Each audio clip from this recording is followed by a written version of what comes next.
Livro Temperamentos Transformados, Tim LaHaye, segunda edição revisada. Como Deus pode transformar as falhas do seu temperamento. Prefácio. A repercussão de meu primeiro livro sobre este assunto, Temperamento Controlado pelo Espírito, muito me inspirou e surpreendeu.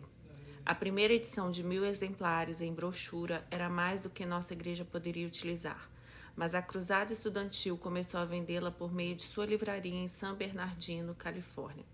E logo se tornaram necessárias mais 2 impressões. O gerente de vendas da editora Tyndale leu o livro na época em que eu já começara a orar para que Deus mandasse uma editora em nosso auxílio. Meus filhos estavam ficando cansados de colar, encadernar e empacotar os livros do pai na garagem. Eu estava no aeroporto de San Diego com minha esposa e de lá voaria para a cidade de Chicago, onde faria uma palestra. Comentei com ela: espero que o Senhor nos revele sua vontade quanto ao futuro do livro Temperamento Controlado pelo Espírito. Naquela noite conheci Bob Hankins, da editora Tyndale. Depois da palestra, ele me convidou para jantar e manifestou sua vontade de que o livro fosse publicado em escala nacional. Aliviado, só pude concordar, se não pelo público leitor, ao menos por minha família, àquela altura já esgotada de tanto trabalho. Desde então, temos nos maravilhado com a maneira como Deus tem usado esse livro. Chegam cartas das mais diversas partes do mundo, de missionários, pastores, conselheiros e leigos, e diversos leitores confessaram ter encontrado a Cristo como Salvador por intermédio dessa leitura.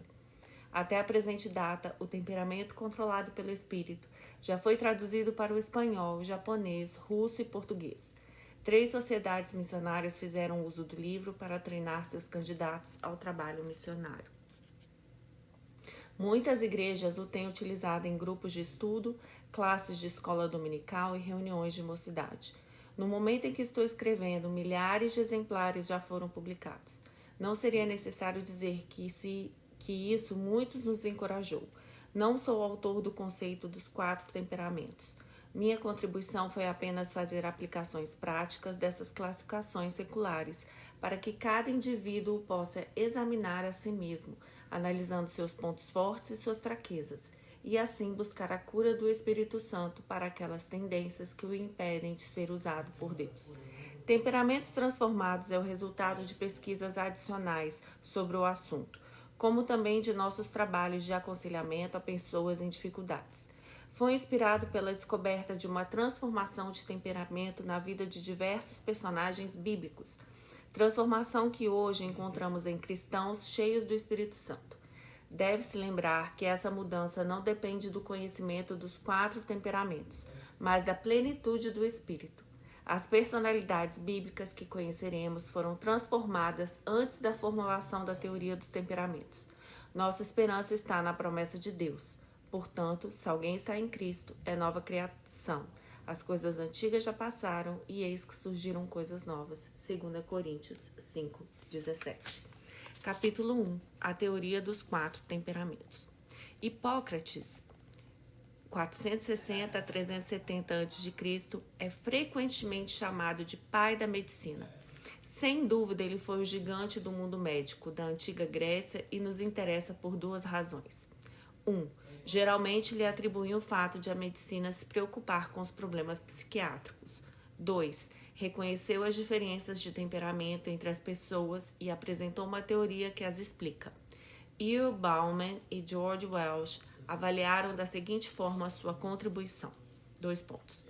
No mundo antigo, sabia-se das grandes anomalias de comportamento, mas geralmente eram atribuídas à intervenção dos deuses e, assim, não podiam ser estudadas com objetividade. Hipócrates, porém, se opunha ao sobrenaturalismo, defendendo a ideia de uma orientação biológica, sobre a qual desenvolveu uma abordagem empírica à psicopatologia. Sua maior força estava, talvez, na exatidão de suas observações e na capacidade de registrar cientificamente as conclusões a que chegava.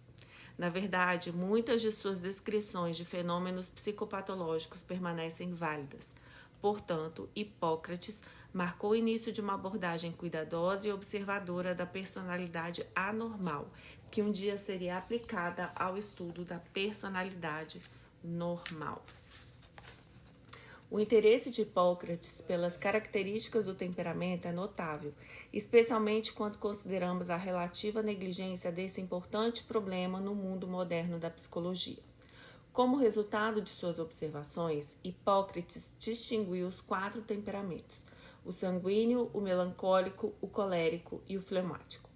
De acordo com ele, o temperamento dependia dos humores do corpo: sangue, bilis preta, bilis amarela e fleuma. Assim, começou por observar as diferenças de comportamento, formulando uma teoria para elas. A teoria era bioquímica em sua essência e, embora sua substância tenha desaparecido, permanece ainda conosco sua forma.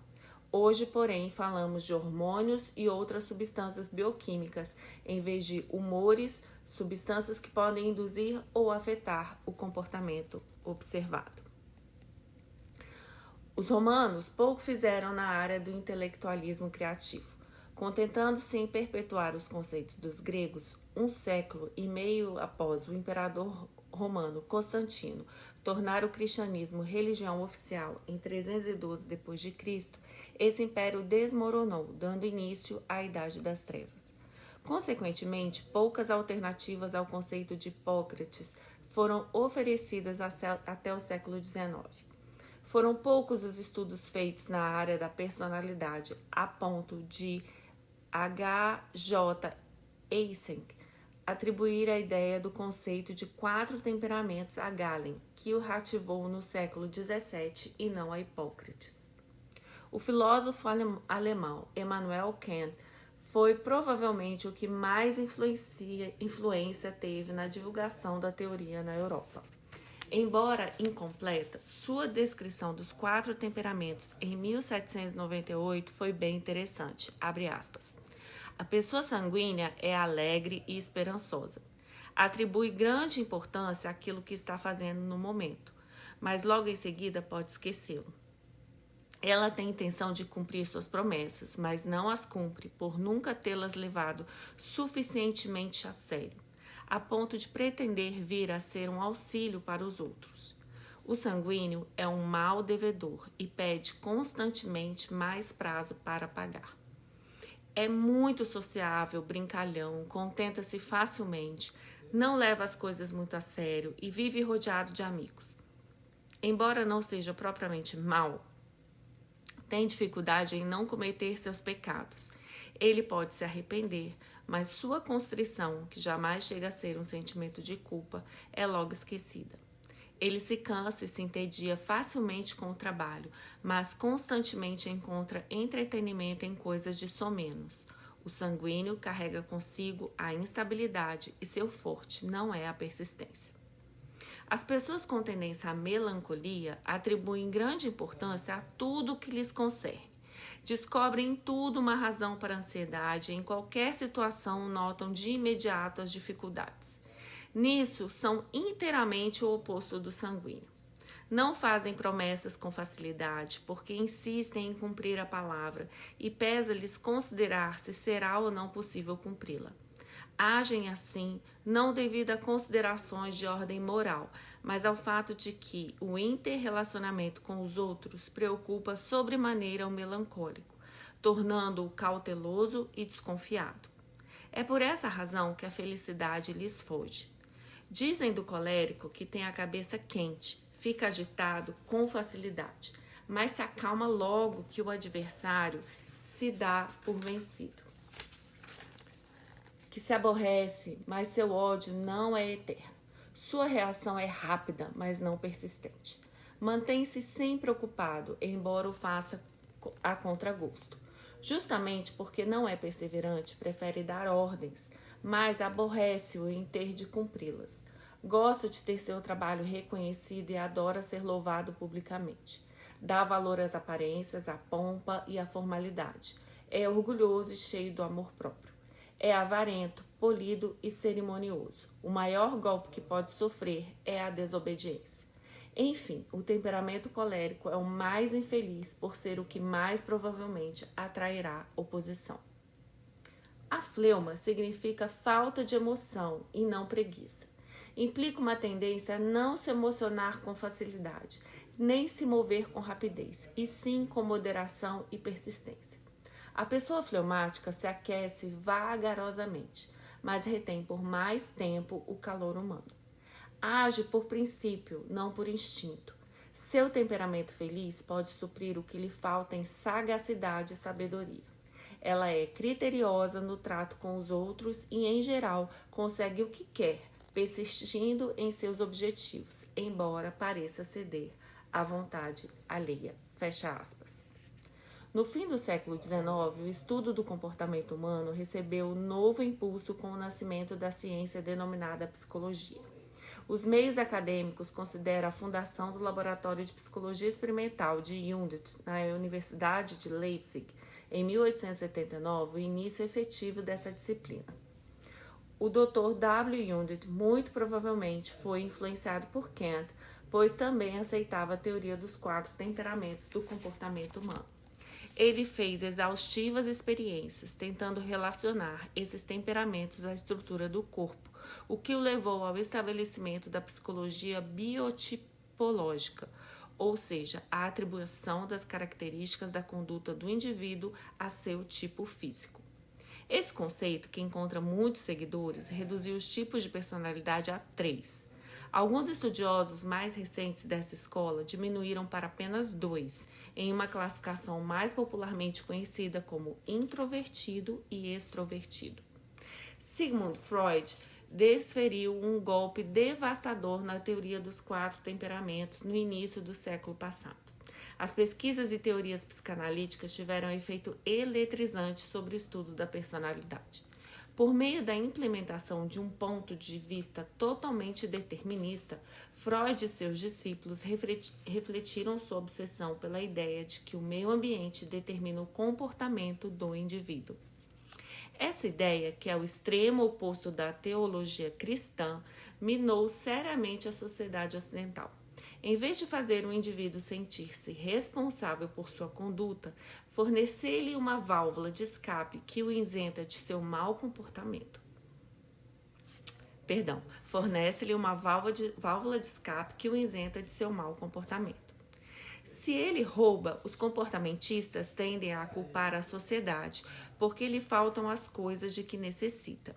Se é pobre, culpam a sociedade por não lhe dar uma ocupação. Esse conceito não só enfraqueceu o senso natural de responsabilidade do homem, como também pôs em descrédito a salutar teoria dos 4 temperamentos. Entretanto, se pudermos provar que o homem herda ao nascer certas tendências de temperamento, a teoria do meio ambiente se desmoronará. Durante a primeira metade do século XX, a maioria dos cristãos parecia sofrer de um complexo de inferioridade intelectual. A comunidade erudita declarava em alto e bom som a teoria da evolução como um fato.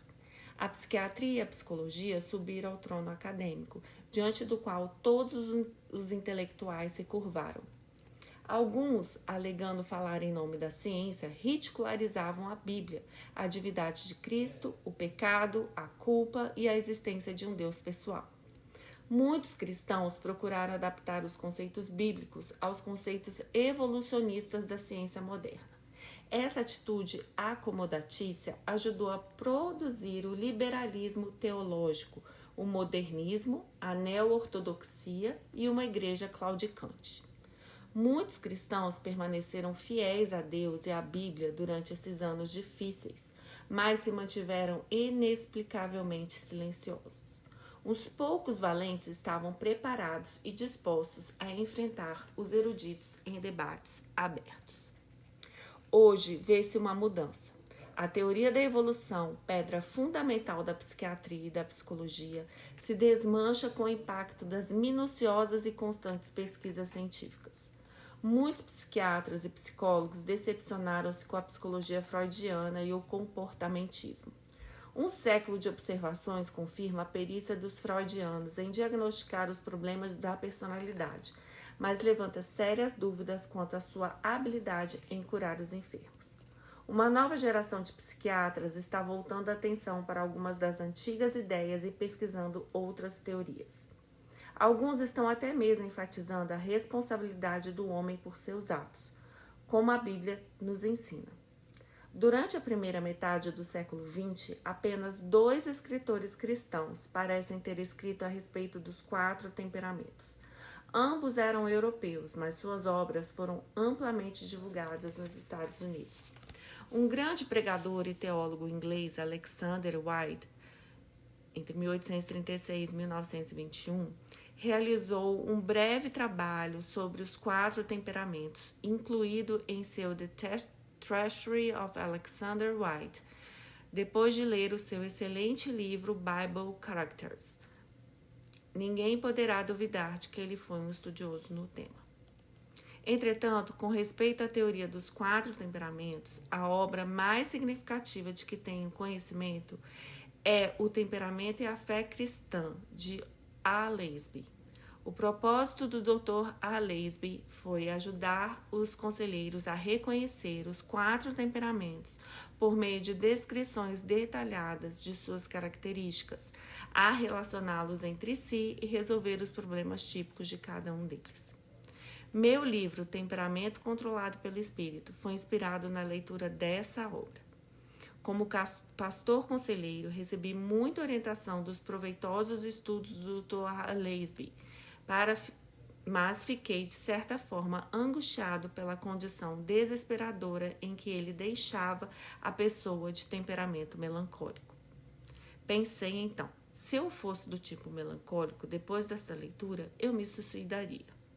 Mas eu sabia que há muita esperança para o melancólico, como para qualquer dos outros temperamentos, no poder de Cristo Jesus.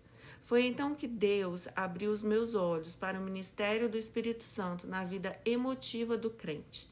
Comecei a desenvolver o conceito de que há uma força divina para cada fraqueza humana, por meio da plenitude do Espírito. Depois de conversar a respeito dessa ideia com centenas de pessoas e de aconselhar muitas outras, estou mais do que convencido de que as 9 características da vida plena do Espírito Santo, mencionadas em Gálatas 5, 22, 23, contêm uma força para cada uma das fraquezas dos 4 temperamentos. Aspas, mas o fruto do Espírito é amor, alegria, paz, paciência, amabilidade, bondade, fidelidade, mansidão e domínio próprio. Contra essas coisas não há lei. Fecha as aspas. Muito obrigada por você ter ficado até aqui. Estou muito feliz de você ir comigo nessa jornada de ler o livro Temperamentos Transformados. Eu tenho certeza que vai ser um momento de grande descoberta, autodescoberta e de aprofundamento na palavra de Deus sobre as nossas emoções. Te espero no próximo episódio.